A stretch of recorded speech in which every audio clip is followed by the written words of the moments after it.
പൗരത്വ ഭേദഗതി നിയമം ഇവിടെ കേരളത്തിൽ നടപ്പിലാക്കില്ല എന്ന് പറഞ്ഞപ്പോൾ കോൺഗ്രസ് നേതാക്കന്മാരെന്താ പറഞ്ഞത്? ഇവിടെ നടപ്പിലാക്കേണ്ടി വരും. എന്താ സമീപനം? നടപ്പിലാക്കേണ്ടി വരില്ല, നടപ്പിലാക്കില്ല. അതാണ് കോടതി പോയത്.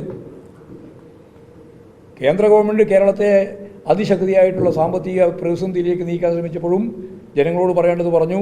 അവിടെ കേന്ദ്രത്തിൽ എതിരായ സമരം നടത്തി കോടതിയിൽ പോയി.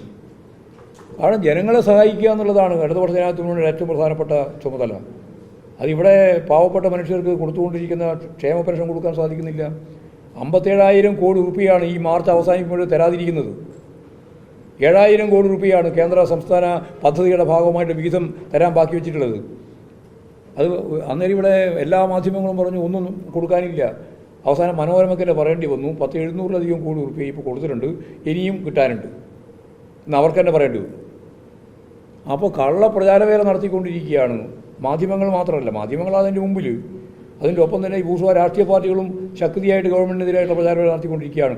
ജനങ്ങൾക്ക് വേണ്ടിയിട്ടുള്ള പോരാട്ടമാണിത്, അല്ലാണ്ട് ഗവൺമെൻറ് വേണ്ടിയിട്ടില്ല. ഇവിടെ 62 ലക്ഷം ആളുകൾക്ക് 1,600 രൂപയാണ് 1000 രൂപയാണ് ഗവൺമെൻറ്, ഇടതുപക്ഷ മുന്നണി ഗവൺമെൻറ് വർദ്ധിപ്പിച്ചത്. അത് കൃത്യമായിട്ട് മാസാമാസം കൊടുക്കണം തന്നെയാണ് ഉദ്ദേശിക്കുന്നത്. പക്ഷേ കൊടുക്കാൻ സാധിക്കുന്നില്ല. 1,600 എന്നുള്ളത് 2,500 ആക്കണം എന്നാണ് ഞങ്ങളുടെ ഏറ്റവും പ്രധാനപ്പെട്ട ഡിമാൻഡല്ല, ഞങ്ങൾ അംഗീകരിച്ച നിലപാടാണ്. അത് കൊടുക്കാൻ സാധിക്കുന്നില്ല. ക്ഷാമബത്ത DA ഉൾപ്പെടെയുള്ളത് കൊടുക്കാൻ സാധിക്കുന്നില്ല. അധ്യാപകർക്ക്, ജീവനക്കാർക്ക്, പെൻഷൻകാർക്ക് അതിൻ്റെ ഒരു ഗഡു മാത്രമേ ഇപ്പോൾ കൊടുക്കാൻ കഴിഞ്ഞത്. പെൻഷൻ്റെ ഭാഗമായിട്ട് ഒരു ഗഡു ഇപ്പോൾ കൊടുത്തു, രണ്ട് ഗഡു കൊടുക്കുകയാണ്. കടം വാങ്ങി കൊടുക്കുകയാണ് ഗവൺമെൻറ് കയ്യിൽ പണം ഉണ്ടെങ്കിൽ ഞങ്ങൾക്ക് പണം കിട്ടുമെന്നുള്ള കാര്യത്തിൽ ഇവിടുത്തെ പാവപ്പെട്ട ജനങ്ങൾക്ക് ഈ 62 ലക്ഷത്തിന് നല്ല ധാരണയുണ്ട്. കാരണം ഇടതുപക്ഷ ഗവൺമെൻറ് മാത്രമാണ് ഇതിന് എന്തെങ്കിലും ചെയ്തിട്ടുള്ളതെന്ന് അവർക്കറിയാം. അതുകൊണ്ട് വളരെ ഫലപ്രദമായി കേരളത്തിൻ്റെ ആവശ്യങ്ങൾക്ക് വേണ്ടിയുള്ള പോരാട്ടങ്ങളും സമരങ്ങളും നടത്തിക്കൊണ്ട് മാത്രമേ നമുക്ക് മുന്നോട്ട് പോകാൻ പറ്റുള്ളൂ. ഒരു MPയും 18 MP ഉണ്ട് ഇവർക്ക്.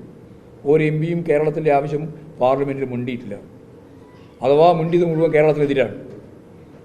ഇവർ 5 കൊല്ലക്കാലം ഈ കേരളത്തിൻ്റെ ഭാഗമായിട്ട് MPമാരായിട്ട് പോയല്ലോ 18 ആൾ. ഒരു കാര്യവും മുണ്ടിയിട്ടില്ല കേരളത്തിന് വേണ്ടി. കേരളത്തിനെതിരായിട്ടാണ് നിരന്തരമായി അവിടെ എന്തെങ്കിലും മുണ്ടിയിട്ടുണ്ടെങ്കിൽ പറഞ്ഞത്. ചിലർ മുണ്ടിയിട്ടില്ല, എന്തെങ്കിലും മുണ്ടിയിട്ടുള്ള ഒരാൾ തന്നെ പറഞ്ഞത് കേരളത്തിനെതിരായിട്ടുള്ള കാഴ്ചപ്പാടാണ്. ഒരു വികസനവും നടത്താൻ പാടില്ല എന്നാണ് പ്രതിപക്ഷ കാഴ്ചപ്പാട്. ഒരു വികസനവും നടത്താൻ ഞങ്ങൾ കേരളത്തിൽ അനുവദിക്കില്ല. കാരണം വികസനത്തിന് വോട്ടുണ്ട്. ആ വികസനം നടത്തിയാൽ കേരളത്തിൽ 2ാം ടേം വീണ്ടും ഗവൺമെൻറ് വന്നിരിക്കുകയാണ്. ഇനി 3ാം ടേം വരാതിരിക്കണമെങ്കിൽ ഒരു വികസനവും ഞങ്ങൾ അംഗീകരിക്കില്ല എന്ന് രാഷ്ട്രീയ തീരുമാനമെടുത്ത് വിശദീകരിച്ച് അതിൻ്റെ ഒപ്പം മുന്നോട്ടേക്ക് പോകുന്ന ഒരു പ്രതിപക്ഷ നേതാവും പ്രതിപക്ഷ പാർട്ടികളുമാണ് കേരളത്തിൽ. അതിന് പൂർണ്ണമായ പിന്തുണ നൽകുന്ന ഒരു പ്രസ്സാണ്. പ്രസ് മാത്രമല്ല, മാധ്യമമാണ്, മാധ്യമ ശൃംഖലയാണ് ഈ കേരളത്തിലുള്ളത്.